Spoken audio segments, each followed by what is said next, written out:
When It Was Written came out, Nas was definitely at the top of his game. It Was Written was like his biggest commercial record to date. He was like, we're making money now, we're finally out the ghetto.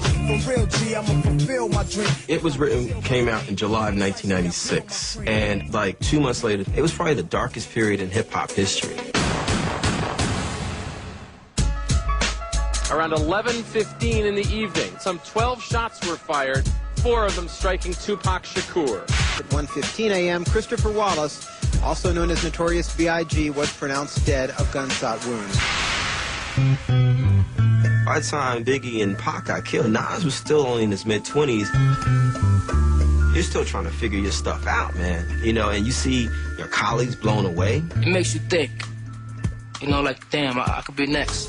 What up, Big? You know this is rough after you slid. You in God's hands now. Keep a place for me, kid. When Big and Pac left, it was like a big void. The logical successor was Nas, but he felt like he had to take a step back. Nas was able to see that nothing could be as important as staying alive and extracting yourself from the madness. For a couple years there, it just seemed like he was just kind of floating creatively, artistically, trying to find his voice again. I'm wondering why it's a dirty game. Is any man worthy of fame? But hip-hop is competitive, and you got to go with the time. Every year, new artists is coming out. You know, Puffy was coming out and really dominating the game at that time. It was all about, you know, the bling-bling phase. And a lot of artists started to really want to do what Puff was doing, commercializing the music. And I think Nas wanted to take a stab at it, too. Come on. In 1999, Nas put out I Am and Nostradamus, which weren't 2 of his best CDs. I remember seeing the Hate Me Now video, and Nas has got on, he's just like Puffy, basically. Don't hate me, hate the money I see, clothes that I buy, ice that I wear, clothes that I try. I remember thinking to myself, that's not the Nas that I know. I mean, what is going on here? With he's just blinging all over the place. Gucci this, Fendi that, what you expect, yo? Nas is definitely viewed as like a hip-hop artist that spoke about the ills of the street. And so the streets is like, oh, you know, he sold out, basically, because it's like, you just made a pop record. A lot of people were just like, well, that era of him being the greatest MC might be over. Do it now!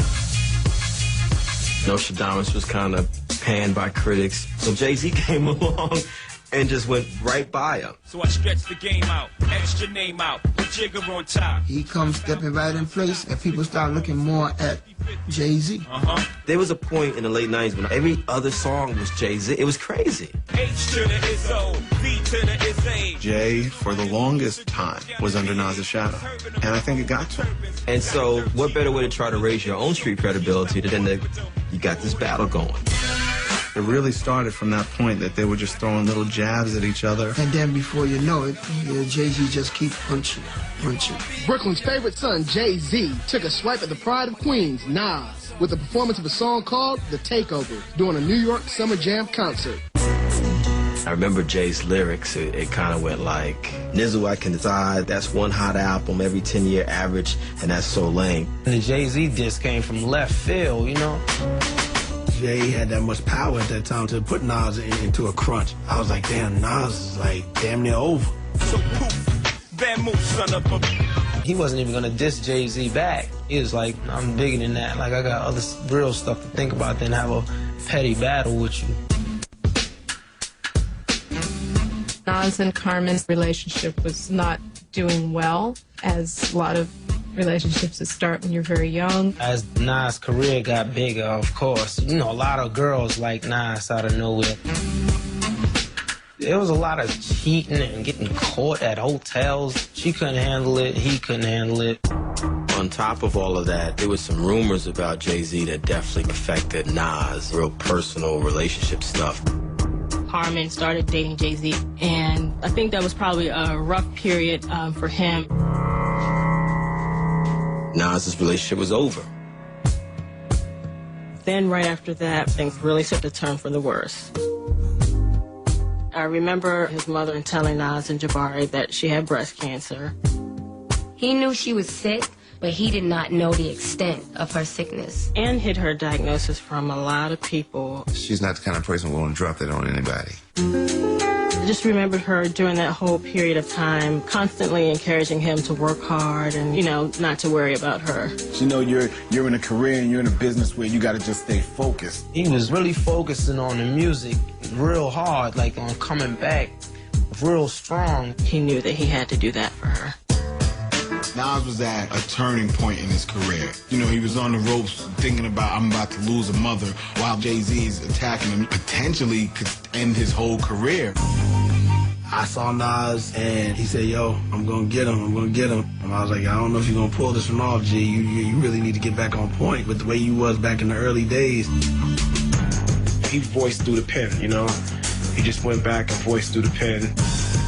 Jay put a fire under Nas. It made him wake up and realize that his audience needs him to be the MC they always knew he was. Brace yourself for the main event. Y'all impatiently waiting. In December of 2001, Stillmatic was released. The track Ether put to rest all of that beef between him and Jay and basically set the story straight. Nas came back at him and he spoke his mind. Heard it when I was asleep that this Jay-Z and Rockefeller Records wanted beef. Nas was never tested on a battle before, so no one knew how ferocious the bite or the growl could get. You a fan, a phony, a fake, a stand, I still whip your head. I knew that eventually people want to hear what I got to say. There is no takeover. Check it, I just sold like ether. Teach you the king, you know you. Godson across the belly. I prove you lost already. On the streets, phones was ringing. There's people that didn't even have cell phones that was on the phone just to say, did you hear this record? Were you abused as a child, scared to smile, they called you ugly? That Ether was a brutal knockout punch. That was that. Ugh. He's down! Nas won, and that was what brought him back to the game. He won. He beat Jay-Z. That's the truth. I think Nas probably silenced every critic he ever had. It resurrected Nas' career in a major way. Stillmatic put him back in his proper perspective to get the street credibility back. You could see that he had changed. He had gone through a transformation. It wasn't about getting airplay. It was about, yo, I'm Nas, dog. Like, for real. Like, I'm Nas. Like, don't forget who I am. With all the success of Stillmatic, people were saying Nas is back, you know, he's regained his crown, all of that. It couldn't hide the problems at home, you know, specifically his mom's being sick. We was on a road, then somebody called us and told us my mother, an ambulance had to get her, and she was real sick. Nas had to leave the tour to come home because his mom was in the hospital. We went straight to New York Hospital, and the doctor was like, yo, she don't got but a week or 2 weeks. That was like, you know, a cannon to the head, you know what I'm saying? That was like unbelievable. I think the biggest thing was he had to sit back and just wait for nature to take his course with his mother. Nas was at his mother's bedside that whole last week, probably almost every night. He had just packed a bag and camped out. He would spend the night and just sit there and, you know, read or do whatever he had to do. It's hard because it's hard to...